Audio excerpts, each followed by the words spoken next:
time to form the right habits is very early, but it's the right habits, the habits that you would admire in someone else and want to buy 10% of whatever individual that is, they're absolutely obtainable.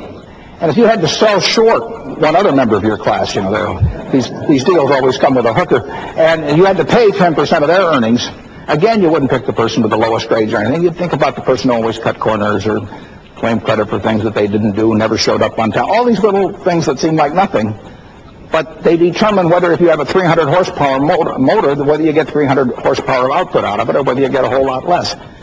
And the people I see that function well are not necessarily the people with the biggest motors, but they're the people with the most efficient motors. And it's those qualities of character that really make an enormous difference. So what I would suggest to you is think about that person you'd buy 10% of and the one you'd short 10% of, and think about why you would do it. And then ask yourself, what on this left-hand side of the list can't I achieve myself, and what on the right-hand side of the list can't I get rid of myself if I possess it? And in the end, decide you're going to be the person that you buy the 10% of.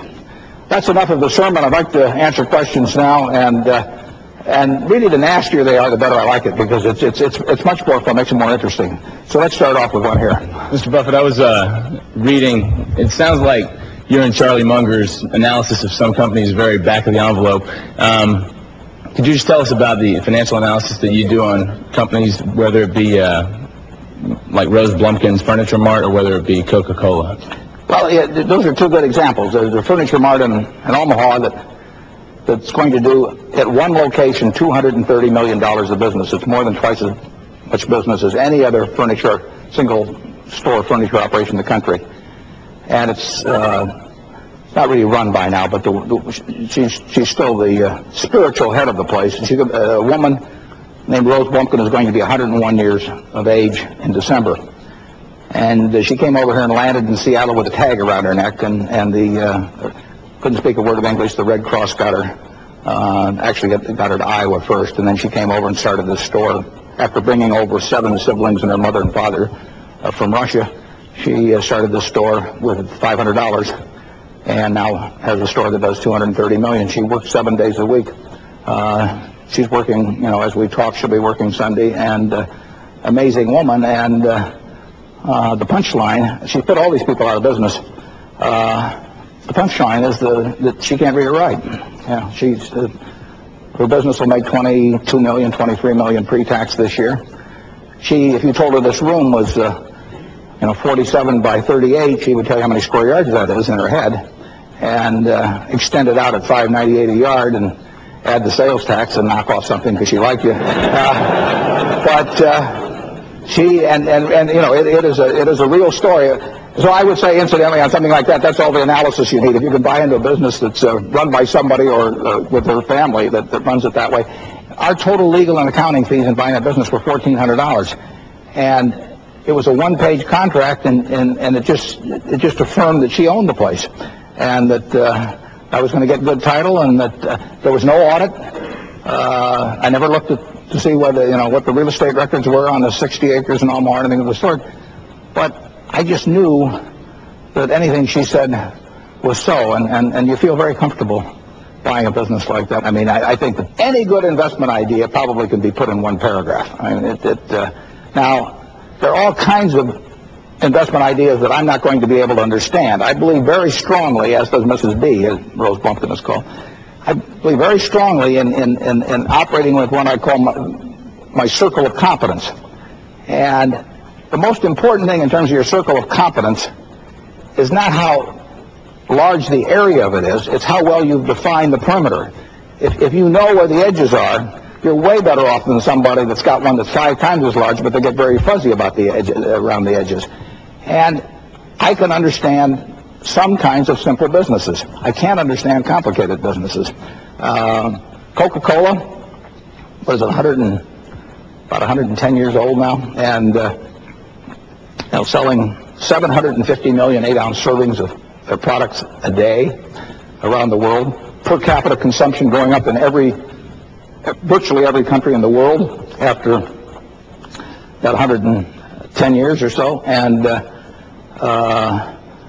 it has 47% of the soft drink consumption throughout the world outside the United States, 41% of the United States, and gaining share every year. It isn't very complicated. I mean, you have to decide, A, whether it's a product that is somewhat durable, which I think illustrated, and whether the appeal is universal, which it certainly is, and then whether you have honest and competent management running it, which you most certainly do. Peter Lynch has always said, buy a business that's so good that any idiot can run it, because sooner or later one will. We would like to buy a business like that, and then we'd like a terrific guy running it. And we had two terrific people at Coke running it. All we're trying to do is try and find businesses we think we can understand, where we like the people running them, and where the price makes sense in relation to the future economics. And when I find that, I like to buy a lot of it and keep it. And they're hard enough to find that I don't believe in selling them very often, because it's hard to find replacements. Are we over here now? Yeah. Mr. Buffett, how do you know when to sell a business, and when is it time to do that?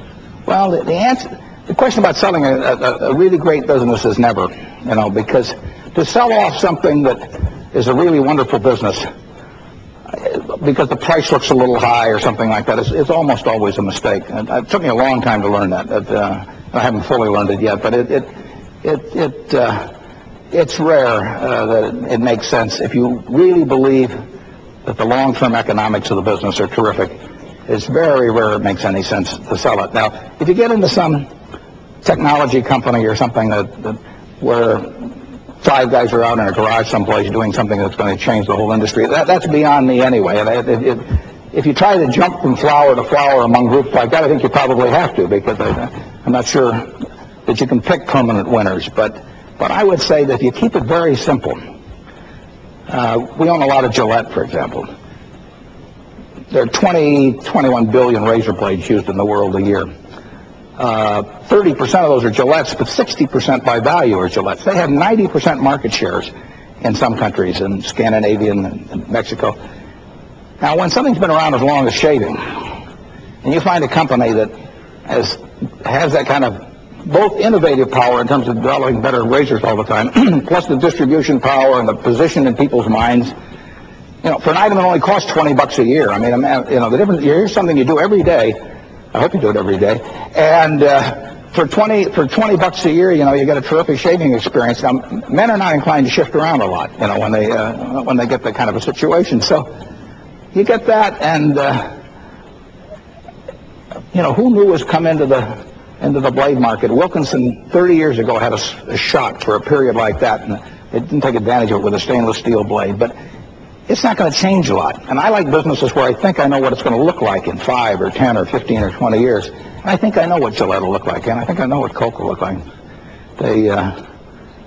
And it opens up around the whole. I mean, for one thing, you go to bed feeling very comfortable. Just thinking of 2.5 billion males with hair growing while you sleep. I mean, no one at Gillette has trouble sleeping. I mean, it's like investments. That's the beauty of the investment business. I don't have to be right on all of these companies I don't understand. I don't have to be right on Oracle Systems or Microsoft or DuPont. I just have to be right on one decision a year. It's a beautiful business that way. I was in the department store business for a while. Don't ask me why.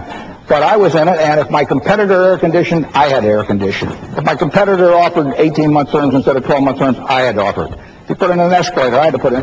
All of those were defensive decisions. I had to make those like that. I mean, he was throwing pitches at me, and I had to swing, no matter whether the ball was good or not. But in investments, there's no such thing as a called strike.